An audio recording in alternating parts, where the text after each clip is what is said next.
प्रकाश के बारे में पढ़े थे और प्रकाश का स्रोत, फिर प्रकाश का जो किरण होता है, किरणों का समूह, ठीक ना, ये सब देखे थे। और आज इस क्लास में जो है ना, यहाँ से स्टार्ट करते हैं। प्रकाश का प्रकीर्णन क्या है? प्रकीर्णन, प्रकीर्णन का मतलब होता है जब प्रकाश का किरण किसी वस्तु पर पड़ के वो चारों ओर फैल जाती है, तो इसी क्रिया को हम प्रकाश का प्रकीर्णन कहते हैं। जैसे हवा में जो है ढेर सारा धूलकण है, जलवाष्प है, ठीक है, छोटा छोटा कण है, इसमें जब प्रकाश पड़ता है तो चारों ओर फैलने लगता है, इसी क्रिया को हम क्या कहते हैं? प्रकाश का प्रकीर्णन। जैसे आप लोग देखते होंगे कि अगर लाइट जो है डायरेक्ट रूम में नहीं आ रहा है, फिर भी रूम में जो है अंधेरा नहीं रहता। इसका कारण ये है, लाइट जो बाहर में धूलकण, सूक्ष्म कण पे जो पड़ा है, उससे प्रवर्तित हो करके, प्रकीर्णित हो करके, प्रकीर्णन हो करके वो लाइट जो है रूम के अंदर आ गया और रूम क्या है? उजाला हो गया। तो प्रकीर्णन बेसिकली कुछ नहीं, अगर कोई किसी कण पे प्रकाश पड़ रहा है तो वो कण जो है कुछ एनर्जी अपना स्टोर कर लेगी, बाद बाकी वो लाइट को जो है अलग अलग डायरेक्शन में वो बांट देगी। तो इसी चीज को हम क्या कहेंगे? प्रकाश का प्रकीर्णन। जब प्रकाश किसी कण पे, सूक्ष्म कण पे पड़ करके चारों ओर फैलने लगती है, यही प्रकीर्णन कहलाता है। प्रकीर्णन के कारण ही सूर्योदय से पहले ही थोड़ा बहुत रोशनी आ जाता है, सूर्योदय के बाद भी थोड़ा बहुत रोशनी रहता है। तो ये हम जो तीसरा चैप्टर में भी पढ़ेंगे इसके बारे में। फिलहाल आते हैं परावर्तन का नियम। किसका नियम? परावर्तन का नियम। तो सॉरी, परावर्तन क्या? पहले ये जानेंगे कि परावर्तन क्या है। तो जब किसी वस्तु से टकरा कर प्रकाश लौट जाती है, इसी क्रिया को क्या कहते हैं? प्रकाश का। मान लीजिए हम जो है आईना पे टॉर्च दिए, ठीक है, मिरर है, मिरर पे क्या है? रोशनी भेजे हैं और ये फिर टकरा करके क्या होगा? लौट जाएगा। तो जब किसी वस्तु से टकरा कर प्रकाश लौट जाती है, जैसे गेंद खेला है, दीवार पे मारेगा, गेंद टकरा करके लौटता है कि नहीं लौटता? उसी प्रकार प्रकाश भी किसी वस्तु पे टकराता है, फिर टकरा करके वापस लौट आता है, उसी को क्या कहते हैं? प्रकीर्णन, परावर्तन, सॉरी, हाँ, परावर्तन, रिफ्लेक्शन, रिफ्लेक्शन ऑफ लाइट।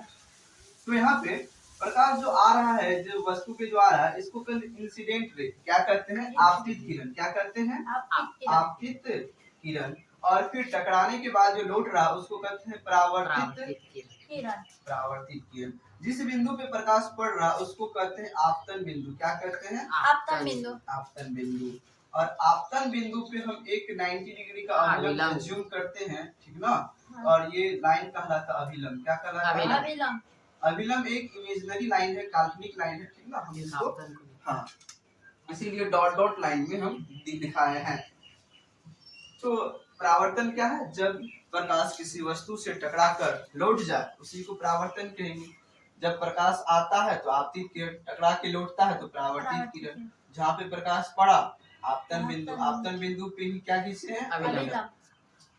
तो इसका नियम है, जब भी प्रकाश का परावर्तन होता है, जब भी प्रकाश टकरा करके लौटता है, दो नियम हमेशा फॉलो करता है। एक आपतन कोण, ये जो कोण है अभिलंब के साथ, ये है आई और ये क्या है? आर। तो पहला नियम ये फॉलो करता है, जितना कोण अभिलंब के साथ बना करके आया, जितना कोण अभिलंब के साथ बना करके आया, उतना ही कोण बना करके वो क्या करेगा? जाएगा। यानी जितना कोण ये है उतना ही कोण ये होगा। इसको कहते हैं आपतन कोण, इसको कहते हैं परावर्तन कोण। पहला नियम यही है, आपतन कोण बराबर परावर्तन कोण। मान लीजिए एक ये क्या है? मिरर है और ये इसका अभिलंब, इसी पे अगर हम लाइट दिए हैं, ठीक ना, तो बताइए यहाँ पे अभिलंब के साथ कितना कोण बना रहा है? 0 डिग्री बना रहा है, क्योंकि है यह अभिलंब पे ही ये एंगल आई 0 हो रहा है। क्यों हो रहा है? क्योंकि अभिलंब पे ही खींच दिए। तो नियम यही कहता है, जितना एंगल आई है, जितना कोण बना करके आया है, उतना ही कोण बना करके जाए। अगर 0 डिग्री कोण बना करके आया है तो 0 डिग्री ही कोण बना करके जाएगा। एंगल आई 0 तो एंगल आर भी 0। ये इस कंडीशन को कहते हैं लंबवत। क्या कहते हैं? लंबवत। लंबवत परावर्तन, यानी डायरेक्ट अभिलंब पे जब आए प्रकाश, उसी को कहते हैं लंबवत परावर्तन। और यहाँ एंगल आई अगर 0 तो एंगल आर भी 0। अगर एंगल आई 40 डिग्री तो एंगल आर भी क्या हो जाएगा? 40, क्योंकि जितना कोण बना करके आता है, अगर 40 डिग्री कोण बना करके आएगा तो 40 डिग्री कोण बना करके जाएगा। दूसरा नियम ये कहता है, आपतित किरण और अभिलंब और परावर्तित किरण तीनों एक ही सतह पर होता है। मान लीजिए बोर्ड एक सतह है, ठीक है ना, इसी सतह पे अगर आपतित किरण है तो परावर्तित भी इसी पे होगा, ना कि बोर्ड के बाहर आएगा। जैसे आपतित किरण अगर इस पे बोर्ड पे ही है तो परावर्तित किरण भी बोर्ड पे ही रहेगा, मतलब उसी सतह पे रहेगा। इसको समझाने के लिए रुकिए, आप लोग को समझाते हैं हम। मान लीजिए रेड कलर का जो पेन है ये है आपतित किरण, यानी प्रकाश आ रहा है। फिर ये ब्लू क्या हो रहा है, रिफ्लेक्ट हो रहा है, प्रकाश वस्तु से टकरा करके लौट रहा है। और ये आपतन बिंदु पे हम क्या रखें, अभिलंब। तो देखिए ये तीनों एक ही प्लेन में है ना, ऐसे और या ऐसे नहीं हो, ये आगे पीछे नहीं हो, तीनों क्या होगा, एक ही प्लेन पे होगा। तीनों क्या होगा, एक ही प्लेन पर होगा। तो इसी बात को बोला गया है यहाँ पे, आपतित किरण, अभिलंब और परावर्तित किरण तीनों एक ही सतह एक ही प्लेन पर होता है। ये है परावर्तन का नियम। इसके बाद हम जो है ये देखते हैं दर्पण के बारे में। जो हम मिटा रहे हैं इसको लिखना है, लिखना।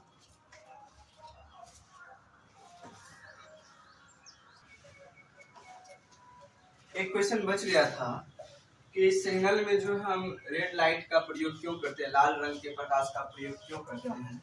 क्योंकि लाल रंग का जो तरंग है, अगर विजुअल वाला लाइट देखे तो लाल जो है सबसे ज्यादा दूर तक जाता है। लाल रंग जो है इसका तरंग दैर्घ्य सबसे ज्यादा होता है, तरंग दैर्घ्य, जिसके कारण ये ज्यादा दूरी तक जाता है, जिससे लोग आसानी से दिख जाता है। इसीलिए हम रेलवे सिग्नल ये सब में जो है ना हमेशा इस लाल रंग का प्रयोग करते हैं, क्योंकि तरंग दैर्घ्य ज्यादा होने के कारण ये ज्यादा दूरी तक और फिर वो आसानी से हमें दिख जाता है। तो सिग्नल में लाल रंग का प्रयोग क्यों करते हैं, ये भी हो गया। फिलहाल हम चलते हैं दर्पण के बारे में, दर्पण पे आते हैं। तो दर्पण जो है जिसमें प्रतिबिंब बनता है, ठीक ना। तो जनरली घर में देखा दर्पण होता है जिसमें लोग चेहरा भी देखते हैं। तो दर्पण दो प्रकार का होता है। एक होता है समतल दर्पण, जो घर का दर्पण जो तो वो प्लेन होता है, समतल। फिर एक होता है गोलीय दर्पण। समतल दर्पण क्या है, जिस दर्पण का परावर्तक सतह यानी कि जहां से प्रकाश टकरा करके लौटता है उसको परावर्तक सतह कहते हैं। तो समतल दर्पण का परावर्तक सतह कैसा होगा, पूरा प्लेन होगा। जैसे घर का आईना देखना क्या होता है, पूरा प्लेन रहता है, वो झुका हुआ या मुड़ा हुआ या घुमा हुआ नहीं रहता है। तो उस दर्पण को समतल दर्पण कहेंगे, जिसका परावर्तक सतह क्या है, समतल है। तो समतल दर्पण द्वारा जो घरेलू जो दर्पण है, ठीक ना, उसके द्वारा किस प्रकार का प्रतिबिंब बनता है, उसका प्रतिबिंब का विशेषता क्या है। तो अगर तुम सुबह सुबह देख करके आता होगा क्वेश्चन, तो उसमें देखना जितना बड़ा हम रहते हैं, यानी कि जितना बड़ा वस्तु सामने में रहेगा उतना ही बड़ा प्रतिबिंब बनेगा, यानी कि वस्तु के आकार का प्रतिबिंब बनता है, ठीक ना। प्रतिबिंब जो बनता है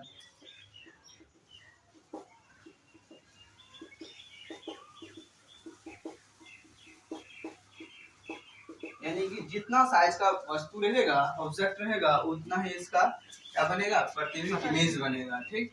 और उस इमेज को हम पर्दे पर नहीं ला सकते हैं, इसीलिए उस इमेज को काल्पनिक कहेंगे। क्या कहेंगे, काल्पनिक। तो वो जो है काल्पनिक प्रतिबिंब है। क्या उस प्रतिबिंब को बाहर ला सकते हैं, नहीं ला सकते, वो अंदर ही बनता है। तो काल्पनिक प्रतिबिंब है, क्योंकि पर्दे पर नहीं प्राप्त होता है।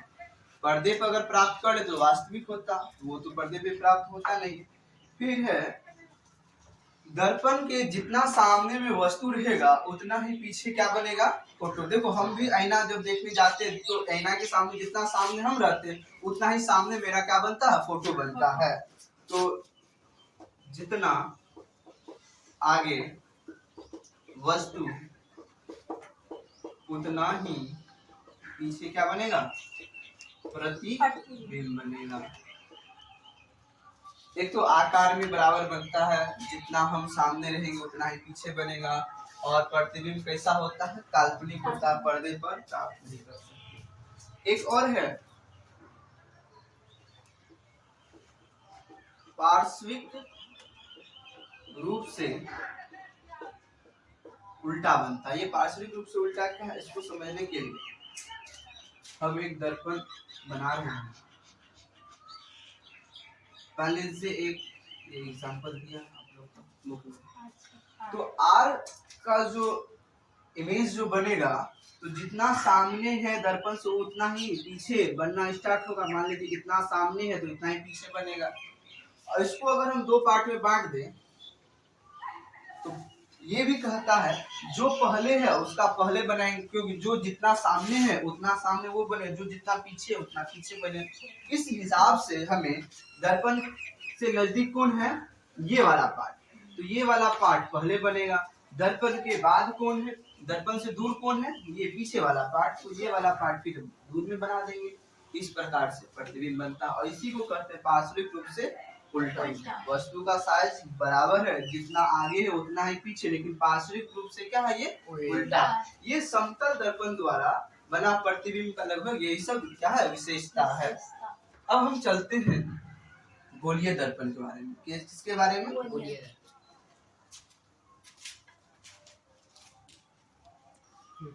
एक और खासियत है, वस्तु की अपेक्षा प्रतिबिंब क्या बनता है, सीधा, ठीक ना। यानी कि अगर इस प्रकार से वस्तु को रखेंगे तो प्रतिबिंब इस प्रकार ना कि उल्टा नहीं बनेगा, तो वस्तु की अपेक्षा प्रतिबिंब हमेशा कैसा बनता है, सीधा बनता है।